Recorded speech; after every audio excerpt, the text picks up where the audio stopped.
Tengo una estatura suficiente. Todavía. Con cajón o sin cajón. Bueno, buenas tardes a todos.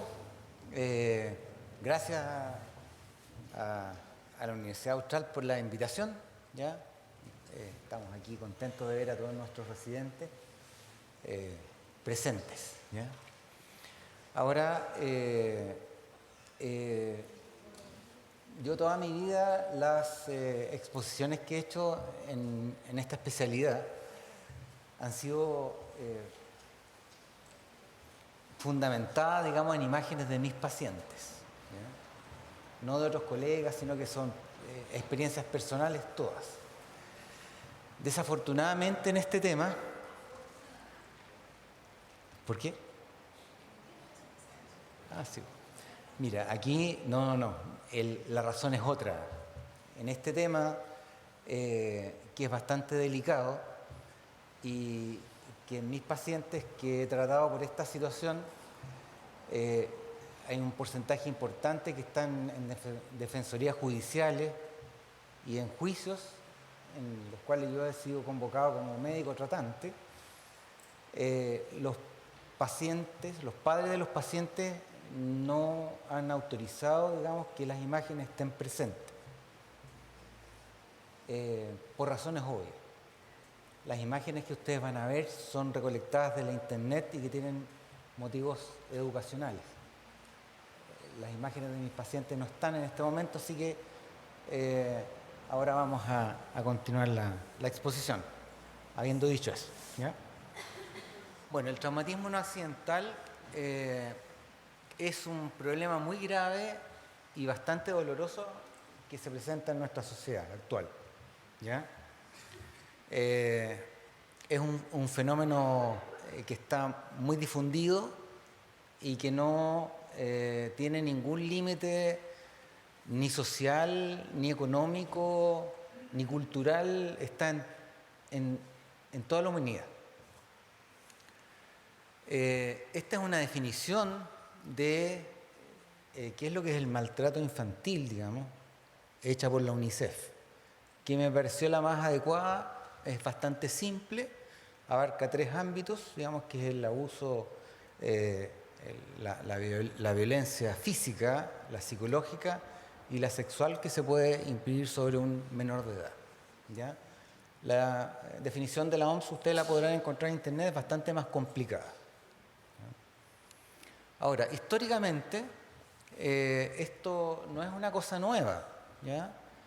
Y está documentado desde ese punto de vista. Y como ustedes pueden leer ahí en esa diapositiva, ¿cierto? En 1860 ya existe la primera publicación, ¿ya?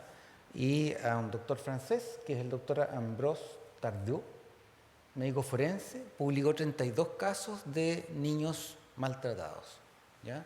Ya en ese tiempo había antecedentes históricos.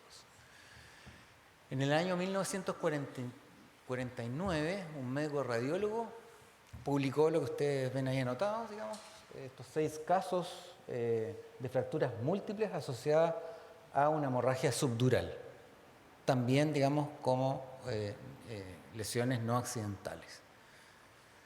En el año 62, el doctor C. Henry publicó por primera vez el síndrome del niño golpeado, ¿ya?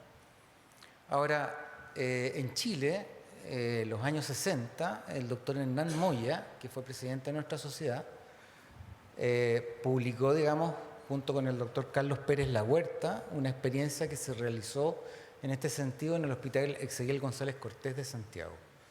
Es la única experiencia en Chile.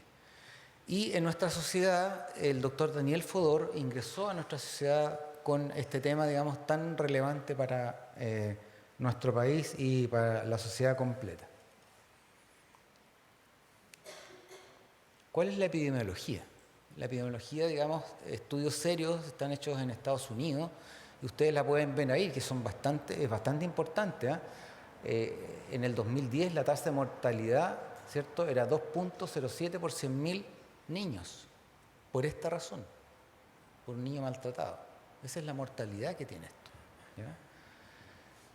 En Estados Unidos, 695.000 niños son agredidos por primera vez, esa es la cantidad de niños, y con una mortalidad del 9.9, cercano al 10%. O sea, el niño que es agredido por primera vez fallece el 10%. ¿Ya? Los que son agredidos en segunda instancia, ¿cierto? O sea, cuando hay recurrencia, la mortalidad es casi el 25%. ¿Ya? O sea, la cuarta parte de estos niños agredidos por segunda instancia fallecen. ¿Ya? La edad, cualquiera. Existe cualquier edad, digamos, en que se puede producir esto. Pero nosotros tenemos que tener una llamada de atención en los menores de 3 años, porque ahí está la mayor mortalidad, mucho más que en los niños mayores de 13 años, de 3 años. ¿Qué sucede con el maltrato infantil en Chile? ¿Ya? La UNICEF tiene un estudio serio, digamos, en este sentido, ¿ya? Y este estudio es del año 2000, y estas son las cifras, ¿ya? Aquí está incluido todo: la violencia física, la psicológica, ¿cierto?, ejercida por los padres o las personas que están a cargo de estos niños, ¿ya? Cualquiera sea el rubro, ¿ya? Esto puede ser sostenedores de colegios, jardines infantiles, colegios religiosos, que pueden influir sobre estos niños, ¿ya? Aquí no hay excepciones de ningún tipo. Es el 73.6%. Cifra dura, bastante importante, ¿ya? Avancemos un poco más. Ahora estamos aquí en nuestro país. Estas son la realidad nacional. También un estudio hecho por la UNICEF. 53.9% de violencia física, ¿ya? Alto, ¿ah? La mitad de los niños de nuestro país. 25.4% grave, 28% leve, ¿ya? Alrededor del 20% hay violencia psicológica, ¿ya? Eso es bien importante tenerlo presente. No solamente el niño puede ser agredido físicamente, sino que psicológicamente también puede ser agredido, y eso deja secuelas para toda la vida. El 7.2% de la violencia física deja lesiones que son identificables. Vale decir que cuando nosotros recibimos un paciente que ha sido dañado y que no tiene ninguna lesión física, no significa que no haya sido agredido, ¿ya? El 1.2% de la violencia física significa lesiones graves en que el paciente queda hospitalizado, que son los pacientes que nosotros vamos a recibir. 1.3% de estos niños, de todos estos niños de nuestro país, realizaron la denuncia, ¿ya? Entonces ahí vemos la proporción que existe en esta realidad que tenemos en nuestro país, ¿ya? ¿Cuáles son los factores de riesgo que pueden influir en estas agresiones?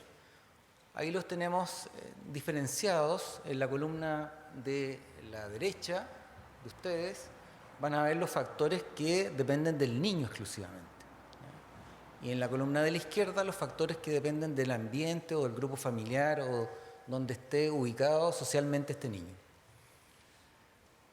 Es más frecuente en los menores de 3 años, como está señalado ahí, ¿ya? En el primer hijo, en el embarazo no planificado, ¿ya? En los prematuros, en los discapacitados y en los que no son hijos biológicos. Eso es un antecedente que uno tiene que conocerlo para enfrentar a estos pacientes.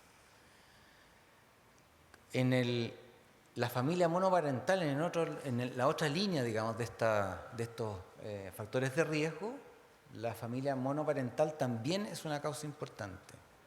Un solo padre. El desempleo, el abuso de sustancias, ¿ya? Me refiero a drogas, el bajo ingreso económico y, esto es una cosa importante, los padres que fueron maltratados en su infancia, ¿ya? Los padres que fueron maltratados en su infancia muchas veces justifican como método de aprendizaje el maltrato infantil. Ahora, se ha tratado de realizar un perfil psicológico de los agresores y no se ha logrado. Son personas comunes y corrientes, como todos nosotros. No se sabe por qué es esto. Hay múltiples organizaciones que han tratado de estudiar y realizar un perfil del agresor, pero no ha sido posible. Entonces, no existe un perfil típico de estos progenitores. Vale decir que cuando ustedes reciben en su hospital un paciente lesionado, el perfil del padre no influye, puede ser cualquiera. En los niños ya como lo vimos, niños que son hiperactivos, niños que tienen impedimentos físicos o mentales, ¿cierto? Embarazos no deseados prematuros. En eso nosotros tenemos que poner gran atención cuando los tenemos en nuestro servicio de urgencia consultando por una lesión traumática en que sospechamos que no es accidental. El diagnóstico del maltrato infantil es difícil de realizar. Primera cosa, porque esto involucra cierta responsabilidad como médico. Y es más fácil hacerse el leso, ¿me entiendes? Hablamos las cosas lo más transparente posible. Yo en mi vida, como nunca me he hecho el leso y siempre he afrontado, me he llevado muchos ratos desagradables, con la familia, con las instituciones que han agredido a estos niños y no me importa, ¿me entiendes? Y no les tiene que importar a ustedes tampoco. Por lo tanto, cuando ustedes sospechan esto, se tienen que hacer responsables como médicos de esta situación y no esconderla. Es más fácil hacerle el quite, digamos, pero esa no es lo que yo les quiero decir. Al revés, aquí hay que ponerse en la situación, aunque nos cueste un poco o mucho y tengamos momentos difíciles. En la historia clínica, ¿qué cosas dice la historia clínica? Primero que nada, el motivo de consulta no coincide con los hallazgos clínicos. El niño se tropezó con la escoba y se fracturó el fémur. ¿Cierto? Cosas de ese tipo.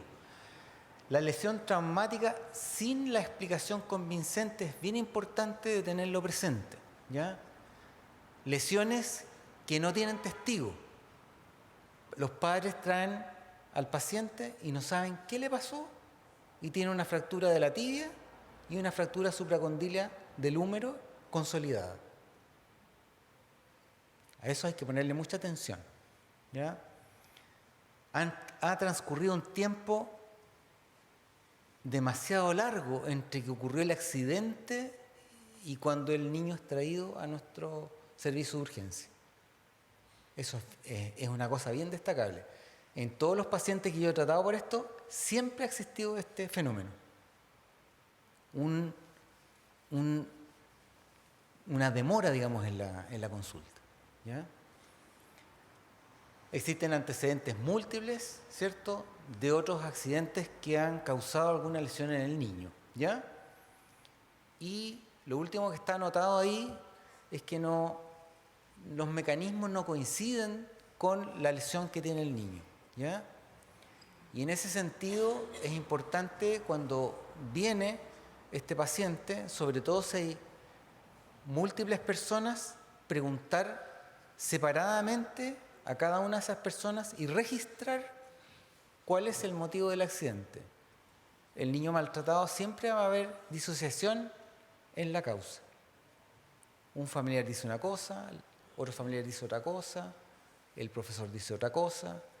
No hay uniformidad en la causa de la lesión. El examen físico.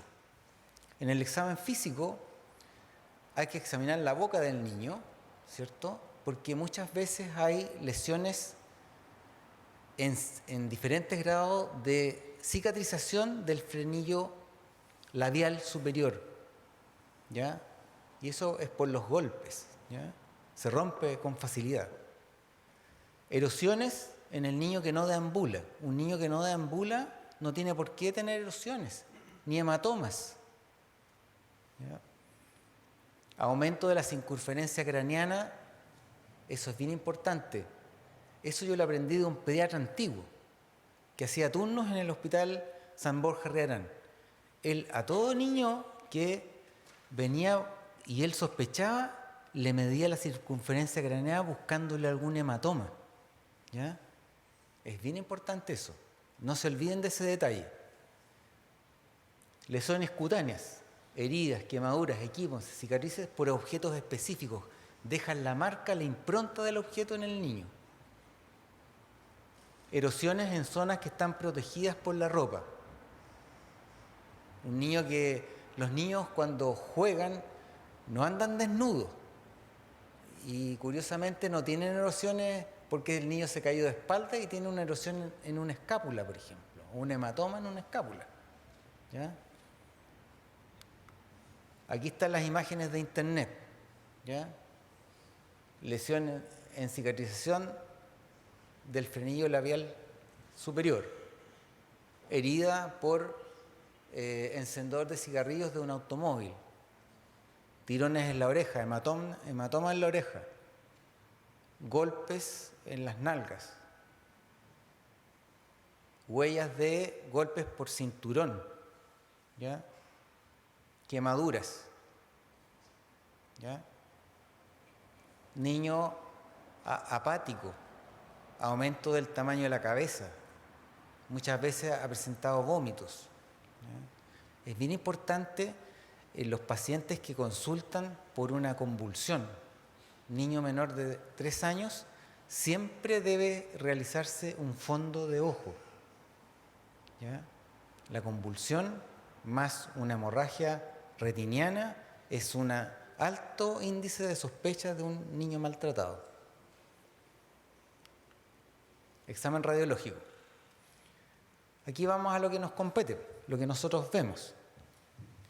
Fracturas metafisiarias, ¿cierto? Fracturas costales, fracturas en niño que no camina, la fractura que se ha consolidado y que nunca ha sido diagnosticada. Los padres no saben cómo le pasó. ¿Ya? El sostenedor que lo tiene en el colegio y que lo tiene residente en ese colegio no sabe qué le pasó al niño que tiene un tremendo calloso y una fractura en la tibia. Hematoma subdural sin fractura craneana en un niño menor de 1 año. Eso es por este síndrome del niño agitado, donde se rompen los vasos venosos entre la dura madre y la aracnoides, que produce hematomas subdurales. Aquí tenemos, por ejemplo, un ejemplo, ¿cierto? Una lesión de la extremidad superior, donde vemos una fractura supracondilia, ¿cierto? Con poco tiempo de evolución, ahí aparece un pequeño callo y una fractura del cuello del húmero, ¿cierto? Donde ya está consolidada. Fracturas múltiples en un cintigrama óseo, ¿cierto? Hematomas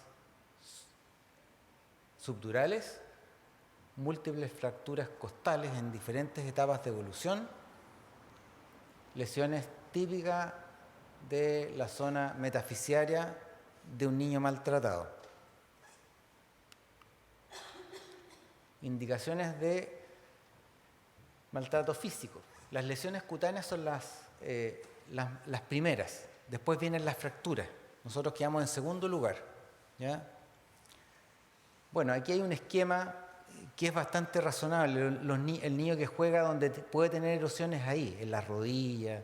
El típico del niño que, como dicen los pediatras viejos, el niño que tiene hematomas en la zona anterior de la pierna es un niño sano. Pero en estos otros lugares no. Abdomen, genitales, muslos, ¿cierto? Cráneo. Todas las lesiones cutáneas en esos sectores son altamente sospechosas de un maltrato infantil o lesión no accidental. Indicadores de maltrato físico, las quemaduras, alopecias, mordeduras. Yo tengo un paciente mío que consultó en el ambiente privado por una fractura de fémur, ¿ya? Y que el perito, yo le encontré una imagen de mordedura. Fue mordido por sus padres, ¿ya? Y eso está documentado por el médico legista, ¿ya? Obviamente esos pacientes a uno no le dan la autorización para mostrar esas imágenes, ¿ya? La hemorragia retiniana. Aquí una fractura de fémur, por ejemplo, ¿cierto? Actual, más una fractura consolidada de la metáfisis proximal de la tibia. Aquí un hematoma del cerebelo, en síndrome del niño agitado. Como les decía, la fractura es la segunda forma de presentación más frecuente del maltrato físico después de la equimosis. O sea, las lesiones cutáneas son importantes de tenerlas en consideración. Por lo tanto, cuando ustedes reciban un niño pequeño de menos de 3 años con una fractura sospechosa, deben por obligación retirar la ropa y examinar la piel. Esa es su responsabilidad como médicos. Aquí tenemos un listado de cuáles son las fracturas de alta especificidad. Fracturas metafisiares son las clásicas, costales posteriores, fractura escapular, fractura de proceso espinoso, fractura esternal. Eso se produce por compresión del niño, ¿ya? El niño pequeño es comprimido por sus padres o por la persona que esté a cargo. Estos otros son de moderada especificidad, ¿cierto? Fracturas múltiples, fracturas en distintos periodos de consolidación, las separaciones fisiarias, lesiones del cuerpo vertebral, digitales, complejas de cráneo. Las otras ya son poco específicas y puede ser cualquier fractura. Las fracturas que son múltiples en distintas etapas de consolidación puede estar presente en el 70% en los menores de 1 año que han sido sometidos a maltrato físico, ¿ya? Y en el 50% de todos los niños que han sido sometidos a maltrato físico. La mitad.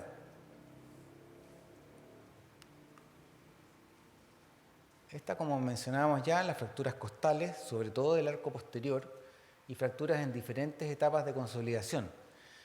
La radiografía de tórax en un niño que se sospecha un maltrato infantil debe ser obligatoria y debe incluir los hombros, ¿ya? Esta radiografía debiera ser un poco más extendida.